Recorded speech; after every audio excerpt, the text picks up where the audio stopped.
Back in the 1880s, Hazard, Kentucky was little more than a frontier settlement ruled by violent clans. The population was barely 300 souls, its downtown consisting of a brick courthouse, a rough-hewn log jail, a handful of stores, and a few rowdy saloons. Churches and schools were practically non-existent, but bloodshed was abundant. Few people today realize that this tiny mountain town became the epicenter of one of Appalachia's most savage feuds.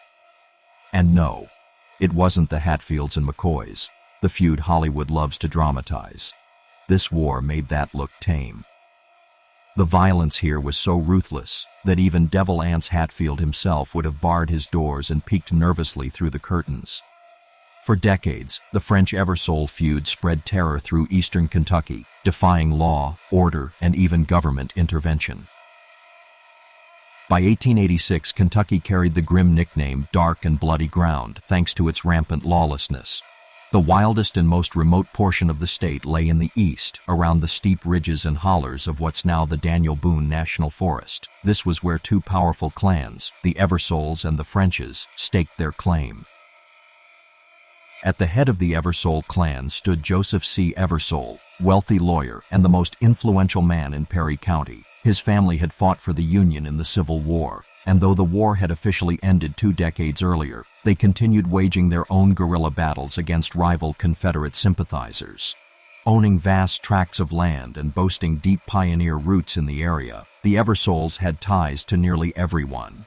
They ran a general store on one side of Hazard that doubled as a Republican Party hub.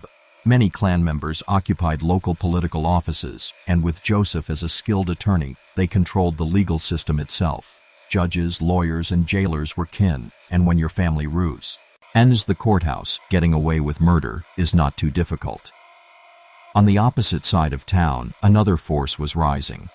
Benjamin French, a Tennessee-born lawyer who married into a wealthy ex-Confederate family, set up shop in Hazard. He opened a rival store directly across from the Eversole business and established the Democratic Party headquarters there.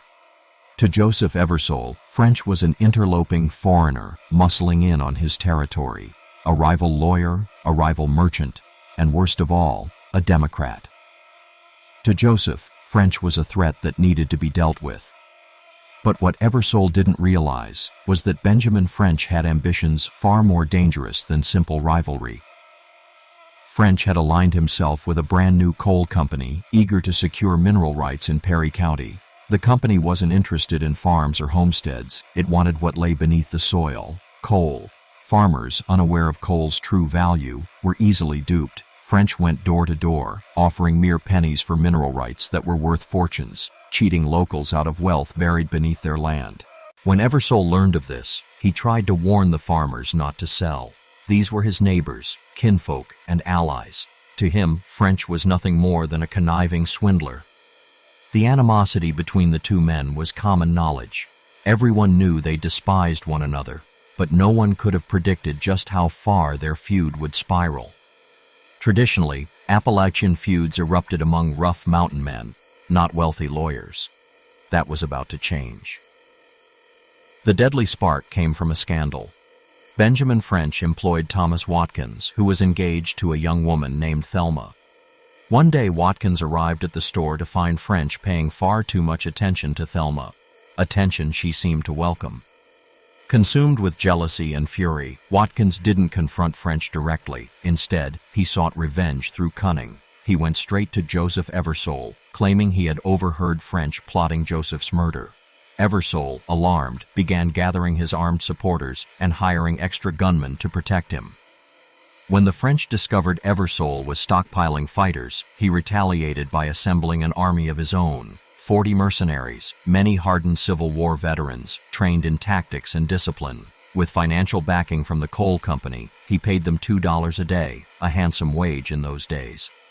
Watkins stood back and watched, satisfied that his scheme had ignited the deadliest feud eastern Kentucky would ever witness.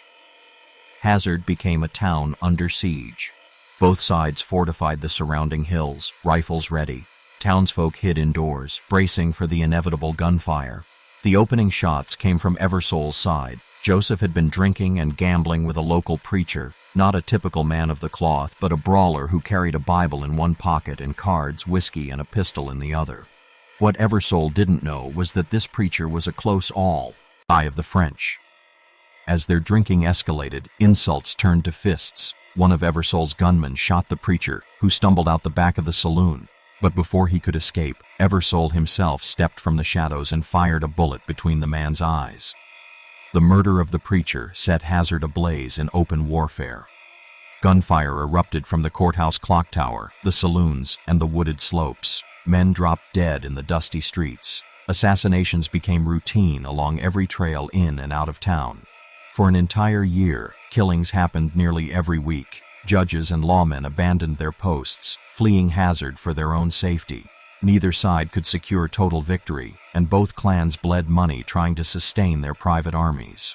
Desperate, the clans agreed to attempt peace talks at Big Creek in 1890. The New York Tribune described the bizarre scene.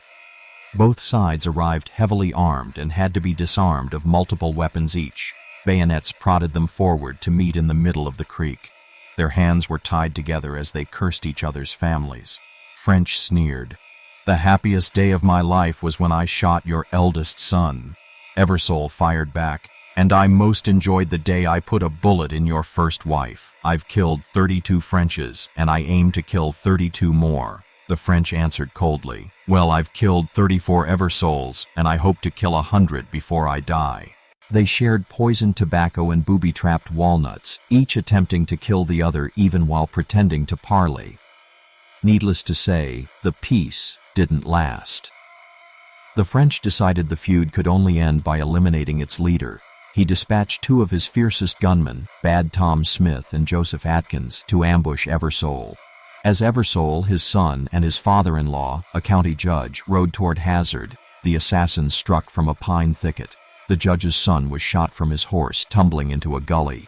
Eversole himself was pierced through the heart and died instantly. The judge managed to escape, barely. The wounded son begged for mercy, but Bad Tom Smith put a bullet through his skull.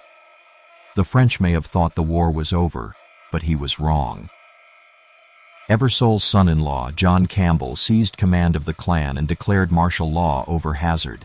With most civilians gone, fewer than 100 remained in the ghost town. French's men encircled Hazard from the ridgelines, showering bullets into the streets. Campbell was soon cut down like his predecessor, leaving the Eversoles desperate. Finally, the Kentucky governor intervened, sending the 2nd Regiment of the Kentucky Cavalry to restore order. Allied with the militia, the Eversoles fought a bloody battle in the mountains. Corpses littered the ground, left unburied where they fell. The Frenches were driven back, and two of their top fighters, Bad Tom Smith and Bob Prophet, were captured. With the courthouse under Eversole control, the men stood trial. Their execution seemed certain, but chaos struck again. On nearby Graveyard Hill, drunken gamblers fired pistols into the air, mistaking the shots for a French attack. Townsfolk panicked. Inside the courthouse, jurors, lawyers, and clerks stampeded out in terror. In the confusion, Bad Tom and Prophet slipped away, barricading themselves inside the jury room. As Eversole men battered down the door, the two outlaws leapt from a second-story window, sprinting across open ground under heavy fire. Against all odds, they reached the abandoned jailhouse across the street, stocked with guns and ammunition. For more than 2 days, the courthouse and jail exchanged relentless gunfire. 55 Eversoles faced just 2 Frenches, but Bad Tom and Prophet fought like seasoned warriors. Meanwhile, the French army returned, positioning themselves among the tombstones of Graveyard Hill, using graves as cover. The courthouse became a prison, the Eversoles trapped inside. Anyone who attempted to escape was gunned down.